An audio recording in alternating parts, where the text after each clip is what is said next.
ये कहानी है एक भूखी चिड़िया की।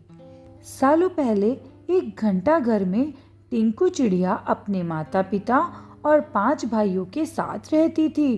टिंकू चिड़िया छोटी सी थी, उसके पंख बहुत मुलायम थे। उसकी माँ ने उसे घंटा घर की ताल पर चहकना सिखाया था। घंटा घर के पास ही एक घर था जिसमें पक्षियों से प्यार करने वाली एक महिला रहती थी। वह टिंकू चिड़िया और उसके परिवार के लिए रोज रोटी का टुकड़ा डालती थी।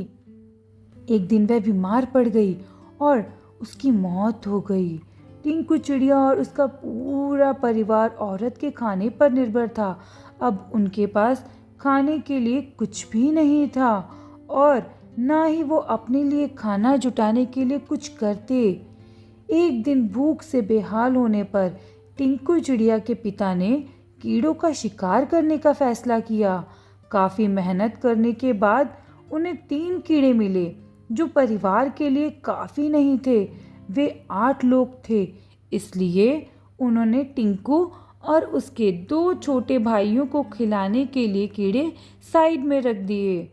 इधर खाने की तलाश में भटक रही टिंकू, उसके भाई और उसकी माँ ने एक घर की खिड़की में चोट मारी ताकि उन्हें कुछ मिल जाए।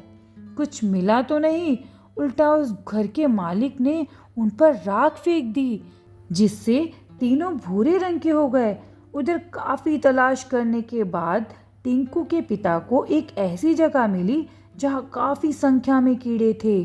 उनके कई दिनों के खाने का इंतजाम हो चुका था। जब वह खुशी खुशी घर पहुंचा तो वहां कोई नहीं मिला। वह बहुत परेशान हो गया।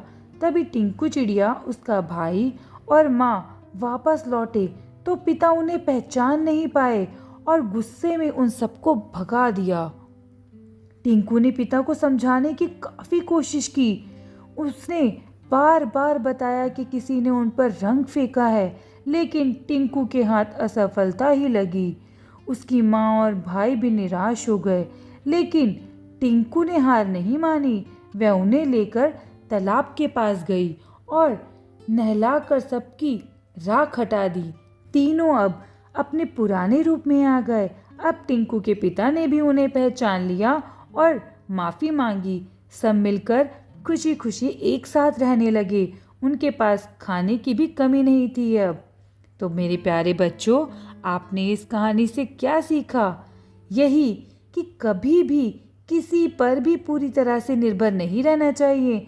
इंसान को खुद मेहनत करके अपनी ज़रूरत की चीज़ों को जुटाना चाहिए।